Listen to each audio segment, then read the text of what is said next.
Le Pakistan n'est pas un pays où l'on dit qu'on part en vacances. C'est un pays où l'on te demande pourquoi. Pourquoi prendre ce risque? Pourquoi aller là-bas?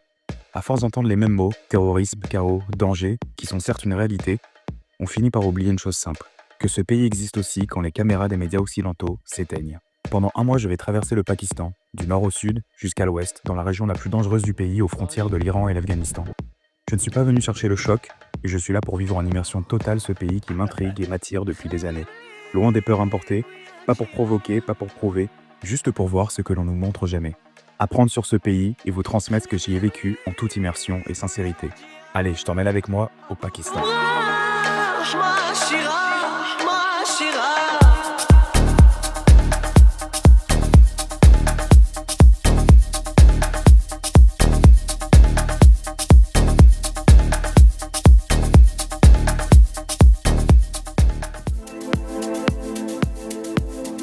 Mon voyage commence ici, dans la ville de Lahore, au nord du pays. Une ville trop grande pour être comprise en un seul regard.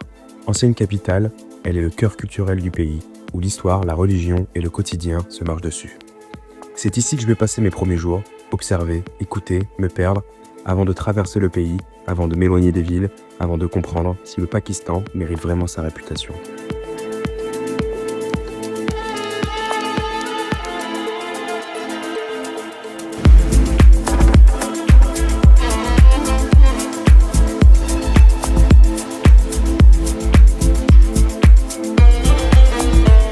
Ici, les rues sont trop étroites pour le silence. Les klaxons, les voix, la fumée des cuisines. Chaque mur porte une histoire. Chaque regard semble vouloir te dire quelque chose. Je ne comprends pas tout, mais je ressens tout. Les odeurs, le chaos, la curiosité des Pakistanais, qui j'ai bien l'impression ne voient pas souvent des touristes. Bon, j'ai même pas fait 50 mètres qu'ils m'ont déjà invité à boire le chai. Salam alaikum.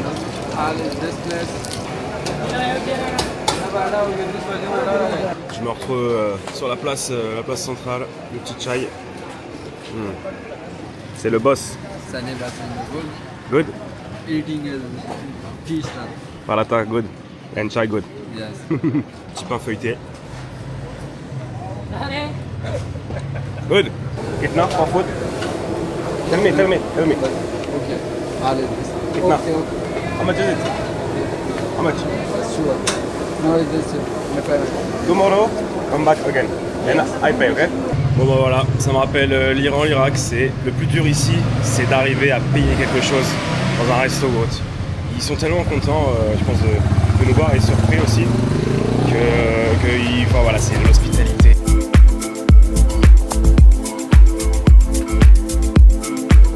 Voilà, je suis avec mon ami qui a un shop de chaussures pour femmes et il m'a dit qu'il allait faire un TikTok. Il me dit on peut faire une mise en scène où tu choisis des chaussures pour femmes pour your TikTok.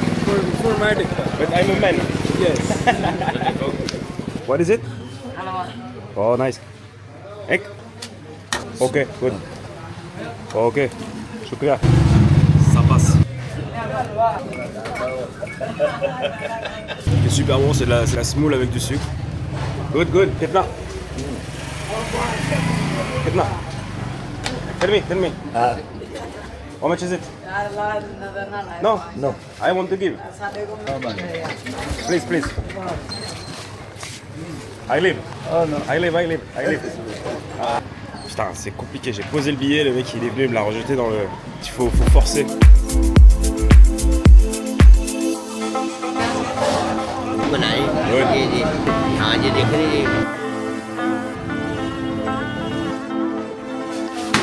Oh nice. How are you? Good and you, good. Au détour d'une ruelle, on me propose une initiation au cricket. L'un m'ouvre la porte de sa mosquée de quartier. Un autre m'emmène dans un Lahore souterrain. Je découvre ces artisans de rue, ces ateliers cachés, ces gestes transmis sans un mot.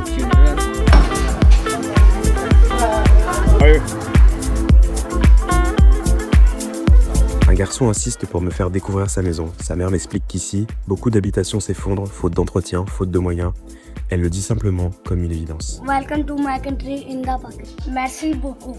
Les Lahoris m'ouvrent leur ville, leurs murs, leur vie, comme si j'étais attendu. C'est intense dès la première journée.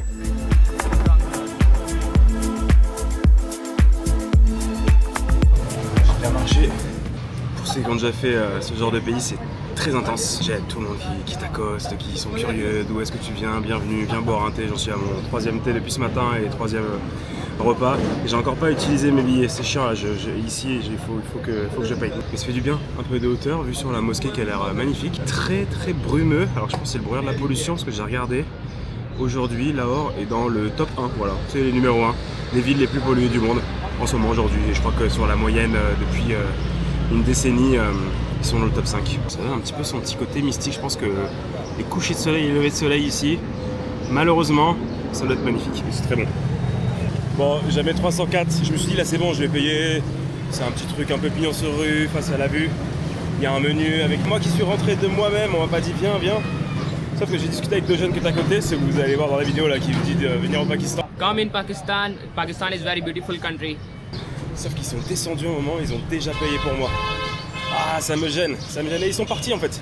Et là je crois que c'est un level encore, mais 10 fois au-dessus de tous les autres pays que j'ai fait quoi. Irak, Iran, c'était un gros level là.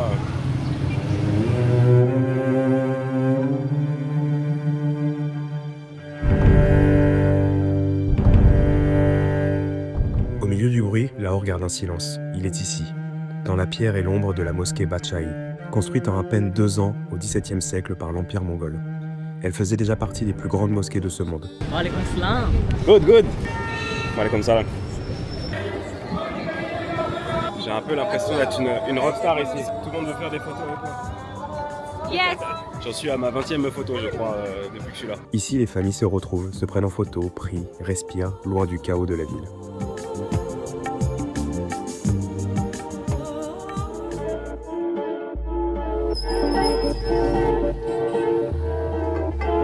À Lahore, la nuit ne marque pas une pause. C'est pas pour rien qu'on la surnomme la ville qui ne dort jamais. Les rues restent pleines, les restaurants ouverts, la circulation continue, on mange tard, on se retrouve dehors, même après minuit. Lahore est toujours éveillé. Welcome to Pakistan.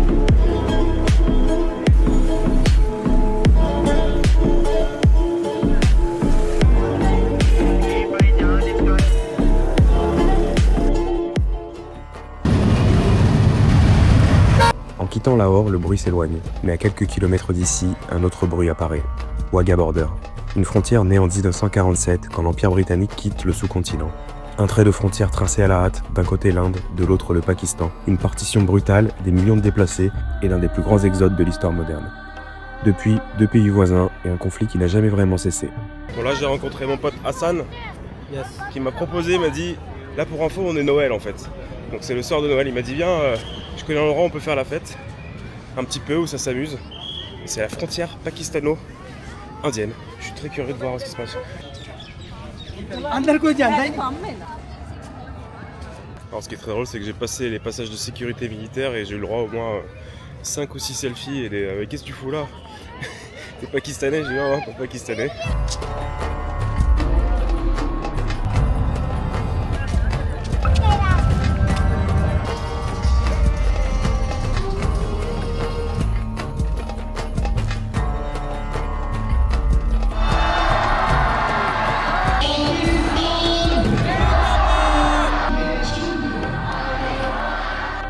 Ici, chaque soir, la frontière devient un spectacle. On crie, on défile, on ferme les portes, comme pour rappeler que la paix tient parfois à un rituel.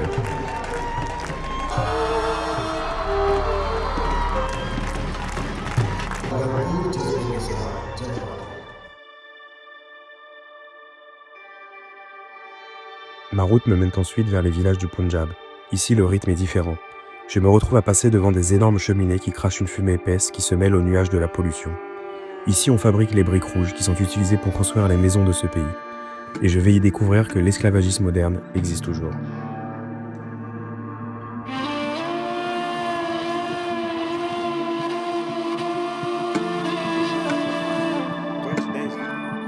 Ces Pakistanais sont pour la plupart des chrétiens. Il serait près de 3 millions dans ce pays de 250 millions d'habitants.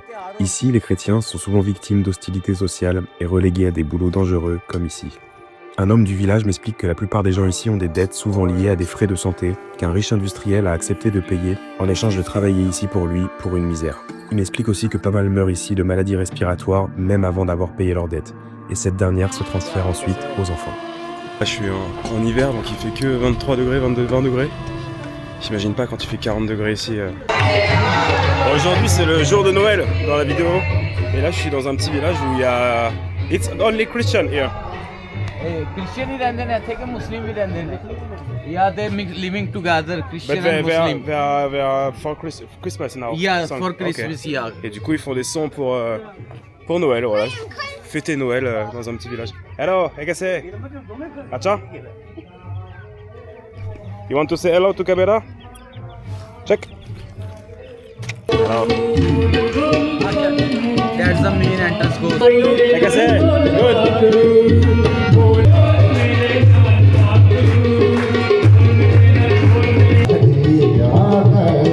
Merry Christmas.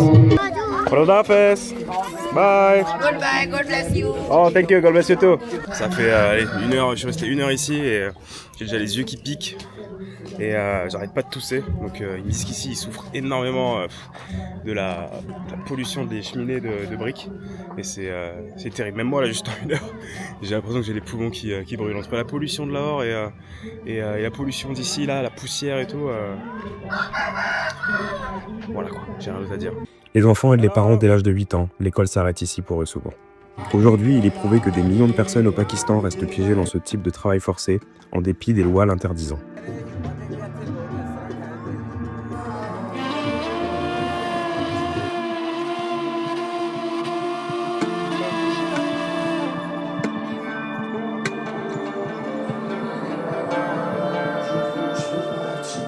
Une grande partie du Pakistan reste rurale, mais de plus en plus de familles quittent ces terres. Le travail manque, les jeunes partent vers les grandes villes. Ce mouvement change les campagnes et fait grossir des villes déjà saturées. Entre tradition et nécessité, le Pakistan se déplace et se modernise.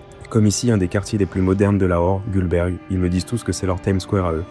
La première ligne de métro automatique a été construite en 2020, il y a quelques années, par les Chinois. Pour beaucoup, c'est un gain de temps, un accès au travail, un accès à la ville moderne. Lahore ne cherche pas à plaire, elle accueille. Et c'est peut-être pour ça qu'elle marque autant. Je pensais découvrir une ville, j'ai rencontré des gens. Des gestes simples, des invitations spontanées, des portes qui s'ouvrent sans poser de questions. Ici, on n'a pas grand-chose, mais on partage tout. Et si voyager, ce n'est pas forcément aller loin, mais seulement accepter de se laisser approcher, de rencontrer, d'échanger. Ce voyage au Pakistan ne fait que commencer. Prochaine étape, une autre ville, une autre énergie, une autre réalité. Most welcome.